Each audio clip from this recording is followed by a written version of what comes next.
So, I feel like the major emphasis and focus for this week is all about your communication, being able to be very persuasive without being domineering. And I also feel being able to persuade people with facts rather than manipulation. Okay. A lot of the times, when we want somebody to kind of do things that we think they should do, and we kind of justify it by saying, oh, it's for their better good, it's for their greater good, or it's for their best interest. And we might be in a position where we kind of spin the truth or omit truths, or spin a situation so that it skews other people's perception in a specific direction, and that is manipulation. So I feel like this energy is coming in with both of these spreads, so you want to be a little bit careful about your intentions, and you want to be a little bit mindful about not infringing on people's free will. And even if they make decisions that you don't agree with, it's really important to provide the whole truth so that other people can, make informed, enlightened decisions. Okay. When it comes to your romantic sector, I feel like you're dealing with a partner who you consider to be kind of like the pillar of stability. Okay. You have a really, really stable romantic partner in your life that you're either coupled up with, or somebody that you are thinking about heavily, or you're really in love with. The person shows up as the Ten of Pentacles. So this is their energy. And what it denotes to me with this Ten of Pentacles is someone who's very, very career oriented. They're very family oriented as well. They keep in touch with their extended family members, grandparents, parents, nieces and nephews, aunts and uncles. So it's somebody that comes from a large family, and they take family roles and relationships very, very, very seriously. And in a way, I feel like they are very mindful of other people's faults, but they don't hold grudges against other people. And they have this enlightened belief that, we're all humans. We're all prone to making mistakes. So I'm not going to hold it against the other person. So I feel like from this person, their energy is very open. They're very loyal and very dependable. And I feel like that sense of loyalty extends to family members. So if you're dealing with them, if it's a crush or if it's even a partner, you want to be very careful about not nitpicking, their family members, because I feel like this really fiercely loyal type of person who might not take well to criticisms about their family members. Granted, they might have flaws, but I feel like this person is very deeply protective, and they're very deeply loyal to their family unit. And I also feel like if you are dating this person, they're fiercely, fiercely loyal to you. I don't sense possessiveness. I don't sense control issues, but I do feel like this is a person that doesn't take relationships lightly, and they might not have dated around a lot. So I feel like somebody who's a late bloomer, somebody who, really believes in the institution of marriage, and they're a little bit more old school, a little bit more traditional, and I feel like they do want to embody the traditional gender roles or the traditional family value, where one person's the breadwinner, the other person takes care of the kids. It might not be as old school and as archaic as that, but I feel like deeply they're very, very entrenched in the past, and they are very reliable, a really good provider, somebody that has property, somebody that even works in the financial industry. Okay. I also feel if you are, this is your energy coming to the table. This is how your partner views you. You show up here as the King of Wands, and your energy is you take good care of yourself. You work out, you dress well, you're mindful about the way that you look. You have a public persona about you as well, where you might have to give presentations. You might have to, lead the way. You might be in charge of people. You might be a leader in your own right. And you're someone who it's like you're a major player in your industry, in your field of expertise. You have a lot of knowledge, and you're kind of like that career climber, where your position is very set and you're due for promotions next year and then the year after that. So you're very, very financially established, and they like the fact that, you know, you get things moving for yourself.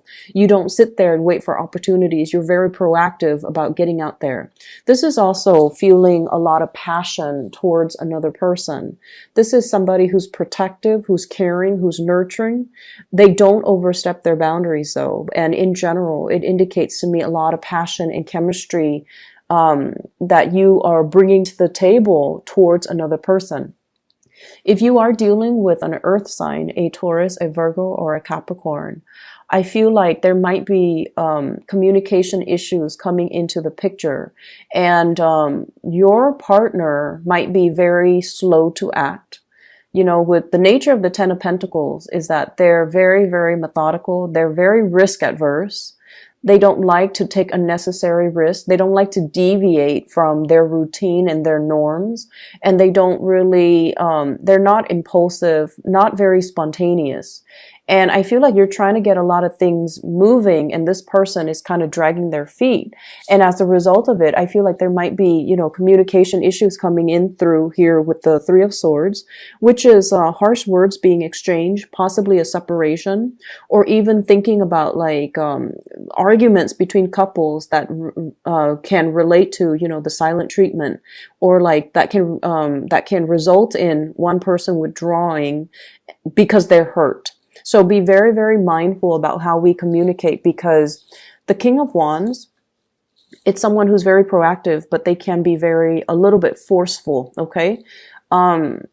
If you're dealing in particular with earth signs, I feel like, you know, want to tone down on the teasing and the communication, and make sure you communicate from a space where you're understanding of their slowness to act, that you're also, you know, a little bit more understanding of their willingness or their unwillingness for change, okay, to make like rapid sweeping change in their lives.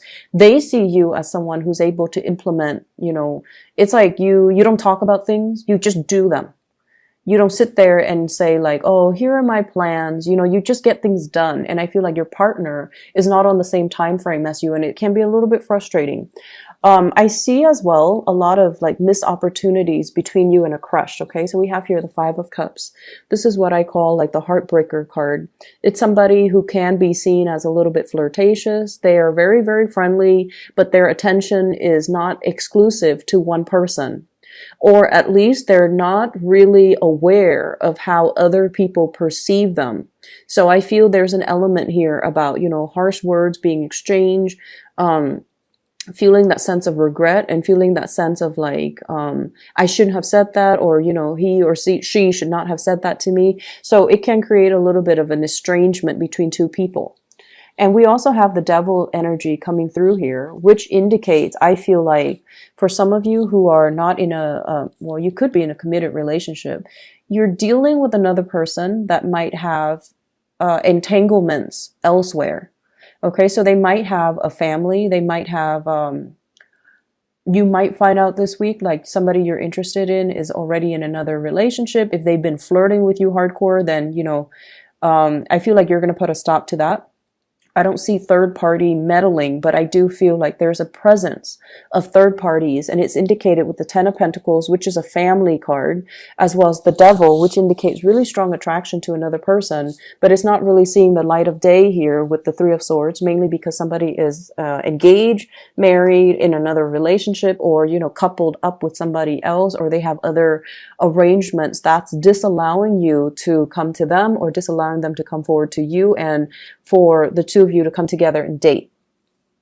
The other areas that I'm going to touch on here is, I feel like for many of you, there's a sense of like self-consciousness, being self-conscious, feeling like anxiety, and I feel like it's in the realm of public speaking. Okay, many of you have high levels of education. So I feel like the majority of people who are watching this you guys have like a high level of education, and it's indicated here with the magician. This is somebody I feel like, you know, it's somebody who has a mastery over many subjects. So you might have a master's degree, you might have a PhD, you might have a bachelor's degree, you might have multiple certificates, might have multiple degrees.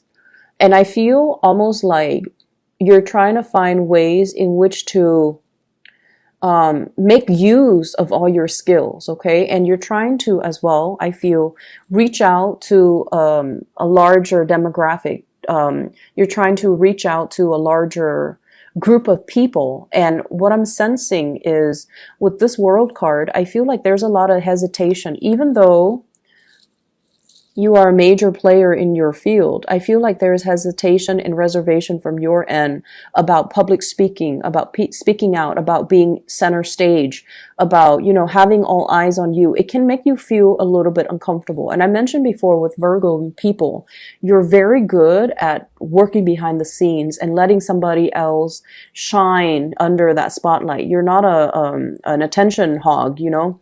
But I also feel like you're thrust into some type of a new work situation where your ability to speak, your ability to be very eloquent with your speech, to be very concise with your communication, and to be very articulate. Somewhat like, if it's interpersonal relationship, you do just fine. But if it's in a large group setting, you know, the anxiety sets in and self-consciousness sets in, and you're not able to convey the messages to the best of your capabilities. And I feel like you might be beating yourself up over it. Rehearse, rehearse, rehearse. Okay, rehearse so that everything flows naturally, and so that you're not scrambling at the last minute. Just rehearse. It does wonders for you. Okay. So I see that element coming through where there's like social anxiety, or even like public speaking, fear of public speaking and things like that. I feel for many of you, there are, it's like making decisions with another person, trying to decide. And I feel like it's heavily work focused. Okay. I see a lot of work trips, a lot of travel and movement happening for you guys as well. And I feel some of you are finishing up something, like possibly publishing. You're trying to get people to publish it, or you are trying to attend like conferences where you have to, you know, talk about what you just published. And then I also feel people finishing up something, possibly finishing up with school. And then traveling to, you know, for job interviews, traveling to try to find financiers or funding for some type of project. It's going to be a very busy week, but I see this big element about you rubbing elbows with people that are also major players in their field, and they're going to be able to give you a lot of assistance, a lot of technical expertise, and it's going to really help you overcome a lot of these issues, okay?